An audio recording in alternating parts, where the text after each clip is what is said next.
I la voluntat és bàsicament això, apropar els nous directors al públic tarragoní i català, donar a conèixer noves veus, donar a conèixer nous talents que creiem compliran les pantalles en els pròxims anys, i també afegim una altra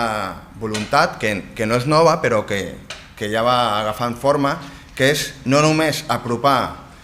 contingut de qualitat i una programació que creiem que és bona al públic tarragoní del territori català que s'apropi a Tarragona, sinó començar a projectar Tarragona cap a fora com a generador de continguts. Però sí que ha canviat la forma. Jo crec que ara la gent està molt més preparada, sap molt més el que vol i va per ello, dir que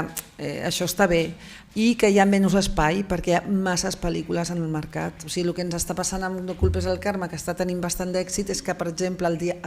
cap de setmana següent es van estrenar 13 pel·lícules més en un cap de setmana, o 20, o sigui, cada cap de setmana s'estrena, llavors hi ha molta competència. Jo crec que ens hem d'inventar un nou llenguatge de cinema, perquè d'alguna manera el que és sales de cine és complicat entrar en aquest circuit, però hi ha molts altres circuits i medis on podem fer storytelling, o sigui, contar una història, fer cine, o sigui, explicar una història amb imatges, que això és el cinema,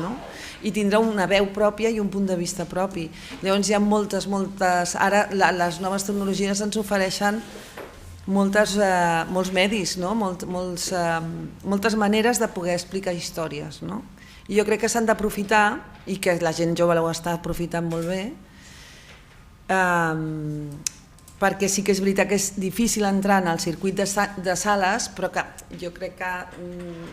tot això evolucionarà, vull dir que no només seran les sales, sinó seran les plataformes digitals, les webs. Penso que si no tens passió per aquesta professió, millor ho deixis abans d'hora, perquè és molt dura i són moltes hores